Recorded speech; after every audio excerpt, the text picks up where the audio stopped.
Hey guys, welcome back to my channel. So ಇವತ್ತು ನಮ್ಮ ಮನೆಯಲ್ಲಿ ಸತ್ಯನಾರಾಯಣ ಪೂಜೆ ಇದೆ. ಪೂಜೆ ಇರೋದು ಸಂಜೆ. ಇವಾಗ ಡೆಕೋರ್ ಎಲ್ಲ ಸ್ಟಾರ್ಟ್ ಮಾಡಬೇಕು. ಪ್ರತಿ ವರ್ಷ ನಾವು ನಮ್ಮ ಮನೆಯಲ್ಲಿ ಸತ್ಯನಾರಾಯಣ ಪೂಜೆನ ಜುಲೈ ಟೈಮಲ್ಲಿ ಮಾಡ್ತಾ ಇದ್ವಿ. ಬಟ್ ಈ ಸಲ ಸ್ವಲ್ಪ ಲೇಟ್ ಆಯ್ತು, ಆಗಸ್ಟ್ ಅಲ್ಲಿ ಮಾಡ್ತಾ ಇದ್ವಿ. ಈಗ ನಾನು ನಿಮಗೆ ನಮ್ಮ ದೇವ್ರ ಮನೆಯ ಬಿಫೋರ್ ಲುಕ್ ತೋರಿಸ್ತೀನಿ. ಡೆಕೋರ್ ಎಲ್ಲ ಆದ್ಮೇಲೆ ಆಫ್ಟರ್ ಲುಕ್ ತೋರಿಸ್ತೀನಿ.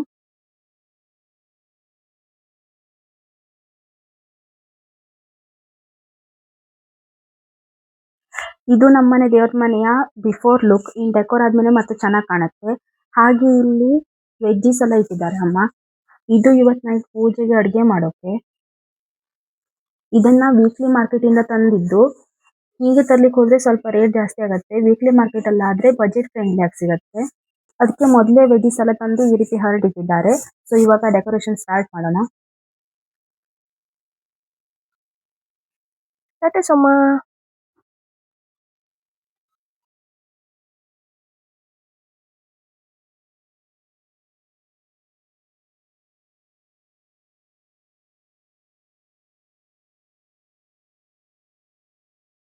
ಈಗ ನಾನು ಮಾರ್ಕೆಟ್ ಹೋಗ್ತಾ ಇದ್ದೀನಿ.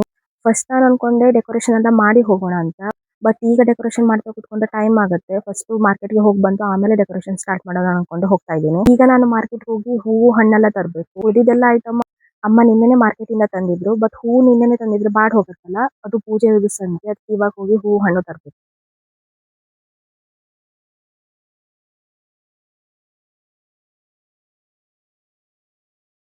ಇದಿಷ್ಟು ನಿನ್ನೆ ತಂದಿದ್ ಹೂವು ಒಣ್ಣಾಗ್ ಬಾಡ್ ಹೋಗ್ಲಿಲ್ಲ.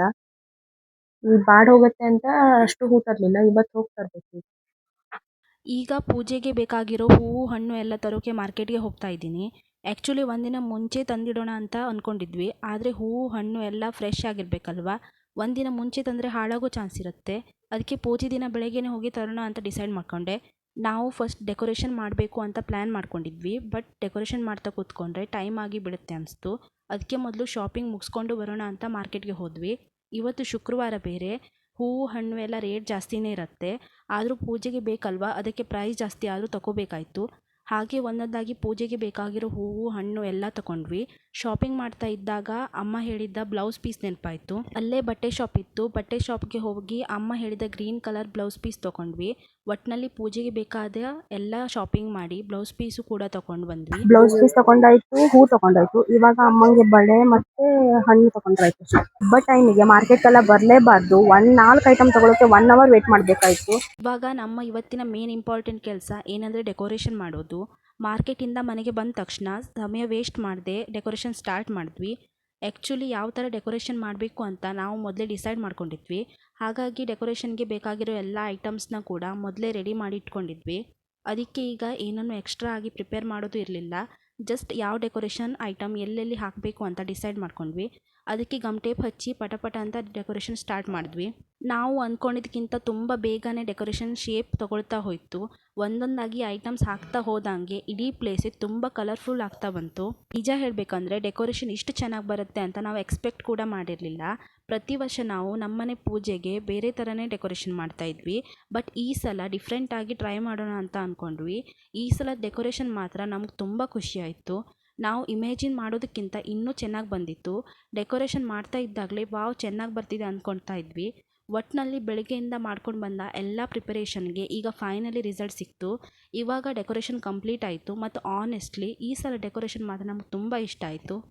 ನಮ್ಮ ಡೆಕೋರೇಷನ್ ಇಷ್ಟು ಚೆನ್ನಾಗಿ ಬರುತ್ತೆ ಅಂತ ನಾವು ಎಕ್ಸ್ಪೆಕ್ಟ್ ಕೂಡ ಮಾಡಿರಲಿಲ್ಲ. ಪ್ರತಿ ವರ್ಷ ನಾವು ಬೇರೆ ಥರ ಡೆಕೋರೇಷನ್ ಮಾಡ್ತಿದ್ವಿ. ಬಟ್ ಈ ಸಲನೇ ಬೇರೆ ಥರ ಆಗ್ತಿದೆ.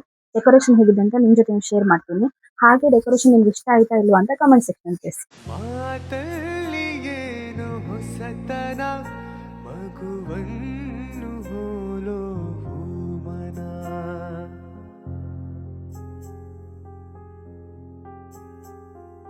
ರಸಕಾವ್ಯ ನಿನ್ನ ಯೌವನ ಎದೆ ತುಂಬಿ ನಿಂತೆ ಪ್ರತಿಕ್ಷಣ ಹಳ್ಳಿ ಮಣ್ಣಲ್ಲಿ ಬಿರಿದ.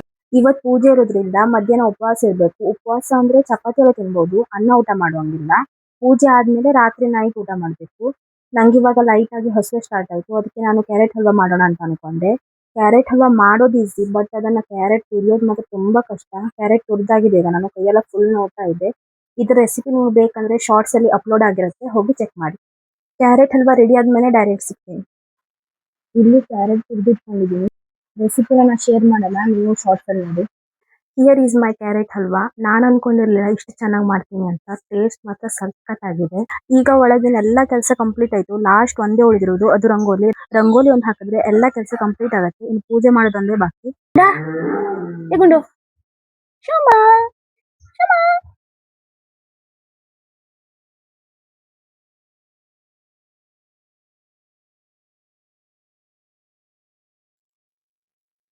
Here is our rangoli artist. Rangoli artist ಅವರು ಬಂದು ಕಾದು ಕಾದು ಸುಸ್ತಾಗಿಟ್ಟಿದ್ದಾರೆ. ದಿಸ್ ಈಸ್ ಮೈ ಪೂಜೆ outfit. Purple colour kurta set. ಹಾಗೆ ನನ್ನ ಇಯರಿಂಗ್ ಹೇಗಿದೆ ಅಂತ ಕಮೆಂಟ್ ಮಾಡಿ.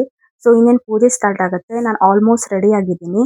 ರೆಡಿಯಾಗಿ ಫೋಟೋಶೂಟ್ ಕೂಡ ಮಾಡಾಯಿತು. ಸೊ ಇವಾಗ ಪೂಜೆ ಹೋಗೋಣ ಬನ್ನಿ. ಡೆಕೋರೇಷನ್ ಎಲ್ಲ ಕಂಪ್ಲೀಟ್ ಮಾಡಿ ಇನ್ನೇನು 1 ಅವರಲ್ಲಿ ಪೂಜೆ ಸ್ಟಾರ್ಟ್ ಆಗುತ್ತೆ. ಪೂಜೆ ಸ್ಟಾರ್ಟ್ ಆಗೋಕ್ಕಿಂತ ಮೊದಲು ಪಪ್ಪ ಇಡೀ ಮನೆಗೆ ಧೂಪ ಹಾಕಿದ್ರು. ಮನೆಯೆಲ್ಲ ಒಂಥರ ಪಾಸಿಟಿವ್ ವೈಬ್ಸ್ ಇತ್ತು.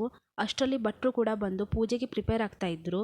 ಇನ್ನೊಂದು ಕಡೆ ನಮ್ಮ ರಂಗೋಲಿ ಕೂಡ ಫೈನಲಿ ಕಂಪ್ಲೀಟ್ ಆಯಿತು. ಹಾಗೆ ಪೂಜೆಗೆ ಬೇಕಾದ ಎಲ್ಲ ಪ್ರಿಪರೇಷನ್ ಮುಗಿದ ಮೇಲೆ ಸತ್ಯನಾರಾಯಣ ಪೂಜೆ ಸ್ಟಾರ್ಟ್ ಆಯಿತು. ಪೂಜೆಗೆ ತುಂಬ ಜನ ಬಂದಿದ್ದರು. ಅಮ್ಮ ಬಂದವರಿಗೆಲ್ಲ ಅರಿಶಿನ ಕುಂಕುಮ ಕೊಟ್ಟರು. ನಾನು ಪ್ರಸಾದ ಕೊಡ್ತಾ ಇದ್ದೆ. गोकुलात् मृतमानीय कुम्भेऽस्मिन् प्रक्षिपामि च तस्मात् फलं मनोहरं स्वादो मदिदेवप्रियं सदा अस्मिन् कुम्भे प्रक्षिपामि सुखतो आवाहयाम्यहम् आगच्छदेव देवेश तेजोराशे जगत्पते क्रियमाणानिमां पूजां गृहाण सरसत्तमा सत्यनारायणं सपरिवारं सायुधं सवाहनं शङ्करिकम् आवाहयामि प्रत्यक्षाभिप्रपन्नस्तनभिरवतु वस्ताभिरिष्टाभिरीशः एतदर्थर्वशेषंयोदिते सब्रह्मभुजाय कल्पते स सर्वविघ्नैर्न बाध्यते स सर्वतः सुखव्यापीयान् भवति सहस्रावर्तनादेयं कामोधीते दन्तमनेन साधेत् अनेन गणपतिर्विषिञ्चते सवा अग्नेते महाविघ्नात्मोच्यते आत्मोच्यते स सर्वविद्भवति मया हृतानि पूजार्थं पृष्ठतान् विरुद्धवान् पुष्पाणि समर्पयामि कालात्मने संकृष्णाय नमः विभो पूजयामि कालात्मने नमः जिह्वे पूजयामि विश्वरूपिणे नमः जगन्ने पूजयामि कृष्णाय नमः उरु पूजयामि प्रद्युम्नाय नमः गुह्यं पूजयामि विश्वाय नमः कृतिं पूजयामि चन्द्रसेनेन स्तोपे हारं किमकरोतीति हंसभक्षित इत्येवास्मै राजोत्तरं ददौ. ಆ್ಯಕ್ಚುಲಿ ಸತ್ಯನಾರಾಯಣ ಪೂಜೆಯ ಪ್ರಸಾದ ಅಂದರೆ ನಂಗೆ ತುಂಬ ಇಷ್ಟ. ಪ್ರಸಾದ ಸಿಗೋಕ್ಕೆ ಕಾಯ್ತಾ ಇರೋದೇ ಒಂದು ಖುಷಿ. ಜನ ಬರ್ತಾನೆ ಇದ್ದಿದ್ದರಿಂದ ಜಾಸ್ತಿ ವೀಡಿಯೋ ಮಾಡೋಕ್ಕೆ ಆಗಿಲ್ಲ. ಯಾಕಂದರೆ ಬಂದವರಿಗೆಲ್ಲ ಪ್ರಸಾದ ಕೊಡಬೇಕಿತ್ತು. ಇನ್ನು ಕೆಲವರಿಗೆ ಮನೆ ತೊಗೊಂಡು ಹೋಗೋಕ್ಕೆ ಅಂತ ಪ್ರಸಾದ ಪ್ಯಾಕ್ ಮಾಡಬೇಕಿತ್ತು. ದಟ್ಸ್ ವೈ ಇದರಲ್ಲೇ ನಾನು ಬ್ಯುಸಿ ಆಗಿಬಿಟ್ಟೆ. ವೀಡಿಯೋ ಮಾಡೋದು ಬಿಟ್ಟು ಫಂಕ್ಷನ್ ಕೆಲಸದಲ್ಲಿ ಫುಲ್ ಇನ್ವಾಲ್ವ್ ಆಗಿದ್ದೆ. ಹಾಗೆ ಪೂಜೆ ಮುಗಿದ ಮೇಲೆ ಊಟದ ಪ್ರಿಪ್ರೇಷನ್ ಕೂಡ ಸ್ಟಾರ್ಟ್ ಆಯಿತು. ಈ ಸಲ ಊಟದಲ್ಲಿ ತುಂಬ ವೆರೈಟಿ ಇತ್ತು. ಅನ್ನ, ಸಾರು, ಬಾಜಿ, ಹಪ್ಪಳ, 2 ಟೈಪ್ಸ್ ಪಕೋಡ, ಪಾಯಸ, ಹೀಗೆ ತುಂಬ ಐಟಮ್ಸ್ ಇತ್ತು. ಊಟಕ್ಕೆ ಕೂಡ ತುಂಬ ಜನ ಬಂದಿದ್ದರು. ಎಲ್ಲರಿಗೂ ಊಟ ಸರ್ವ್ ಮಾಡೋದು, ಎಲ್ಲರೂ ಊಟ ಮಾಡೋದನ್ನು ನೋಡೋದು, ಫಂಕ್ಷನ್ ಅಂದರೆ ಹೀಗೇನೆ ಬ್ಯುಸಿ ಆಗಿರುತ್ತೆ ಅಲ್ವಾ. ಮತ್ತು ನಮ್ಮ ಡೆಕೋರೇಷನ್ ನೋಡಿ ಬಂದವರೆಲ್ಲ ತುಂಬ ಚೆನ್ನಾಗಿದೆ ಅಂತ ಹೇಳಿದ್ರು. ನಿಜ ಹೇಳಬೇಕಂದ್ರೆ ನಾವು ಕೂಡ ಡೆಕೋರೇಷನ್ ಇಷ್ಟು ಚೆನ್ನಾಗಿ ಬರುತ್ತೆ ಅಂತ ಎಕ್ಸ್ಪೆಕ್ಟ್ ಕೂಡ ಮಾಡಿರಲಿಲ್ಲ. ಎಲ್ಲರೂ ಇಷ್ಟಪಟ್ಟಾಗ ನಾವು ಇಷ್ಟು ಕಷ್ಟಪಟ್ಟು ಮಾಡಿದ ಡೆಕೋರೇಷನ್ಗೆ ಫೈನಲಿ ವರ್ತ್ ಆಯಿತು ಅನಿಸ್ತು. ಒಟ್ಟಿನಲ್ಲಿ ಬೆಳಗ್ಗೆಯಿಂದ ಶಾಪಿಂಗ್, ಡೆಕೋರೇಷನ್, ಪ್ರಿಪರೇಷನ್ ಅಂತ ಬ್ಯುಸಿ ಇದ್ದರು. ಪೂಜೆ ಚೆನ್ನಾಗಿ ನಡೆದು ಎಲ್ಲರೂ ಬಂದು ಊಟ ಮಾಡಿ ಡೆಕೋರೇಷನ್ ಇಷ್ಟಪಟ್ಟಿದ್ದು ನೋಡಿ ತುಂಬ ಖುಷಿಯಾಯಿತು. ಇವತ್ತಿನ ಫುಲ್ ಬ್ಯುಸಿ ಆಗಿದ್ದರು. ಮನಸ್ಸಿಗೆ ತುಂಬ ಸಂತೋಷ ಕೊಟ್ಟ ದಿನ ಆಗಿತ್ತು. ಇವತ್ತಿನ ಪೂಜೆ ಮಾತ್ರ ಸಖತ್ತಾಗಾಯ್ತು. ಪೂಜೆಗೆ ಜಾಸ್ತಿ ವಿಡಿಯೋ ಮಾಡೋಕ್ಕಾಗಿಲ್ಲ. ಬಿಕಾಸ್ ದೇವ್ರ ಪ್ರಸಾದ ಕೊಡೋದು, ಪ್ರಸಾದ ಪ್ಯಾಕಿಂಗ್ ಮಾಡೋದ್ರಲ್ಲೇ ಬ್ಯುಸಿ ಆಗ್ಬಿಟ್ಟೆ. ಸೊ ಐ ಹೋಪ್ ನಿಮಗೆ ಈ ವಿಡಿಯೋ ಇಷ್ಟ ಆಗಿದೆ ಅನ್ಕೊಳ್ತೀನಿ. ವಿಡಿಯೋ ಇಷ್ಟ ಆಗಿದ್ದು like, share and subscribe. Thank you for watching. Bye.